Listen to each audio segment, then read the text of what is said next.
Tambaya ta farko tana tambaya ne akan wai sallar dare an ce wai gaba ɗayanta kada ta haura raka'a 12.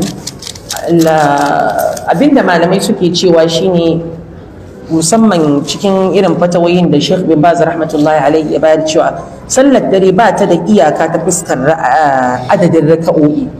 tana dai da zamantowa akwai hay'ar da ake so a kasance a kanta na yin raka'a biyu ai sallama biyu ai sallama biyu ai sallama. Amma abin da yafi dacewa da daidai shine kai kokarin kwaikwayon abin da manzo sallallahu alaihi wasallama yayi. Manzo Allah yana yin raka'o'i ko dai 11 ko dai 13, to kai kokari kai wannan adadi din cikin yanayi na inganta su yafi akan cewa ka ƙara da zamanto kayi da yawa kuma wataƙila yanayin da babu inganci a ciki, domin har kullum kamar yadda muka ji a ayoyin da suka gabata tun farko cewa mafi kyawun aiki shine aikin da ya zamanto akhlasuhu wa aswabuhu, wanda aka yi shi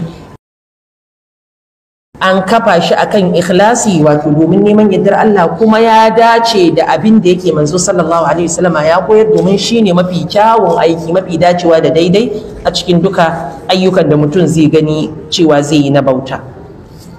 Tambaya ta farko tana tambaya ne akan wai sallar dare an ce wai gaba ɗayanta kada ta haura raka'a 12. Abinda malamai suke cewa shine musamman cikin irin fatawoyin da Sheikh bin Baz rahmatullahi alaihi ya bayar cewa sallar dare ba ta da iyaka ta fuskar adadin raka'o'i,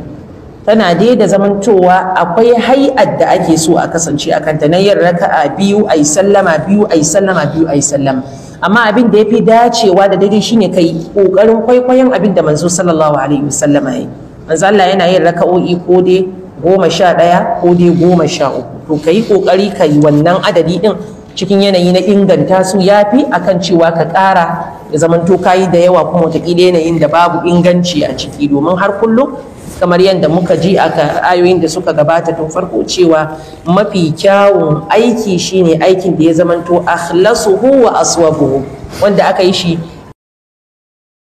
an kafa shi akan ikhlasi, wato domin neman yardar Allah, kuma ya dace da abin da yake manzo sallallahu alaihi wasallam ya koyar, domin shine mafi kyawun aiki, mafi dacewa da daidai a cikin duka ayyukan da mutum zai gani cewa zai yi na bauta.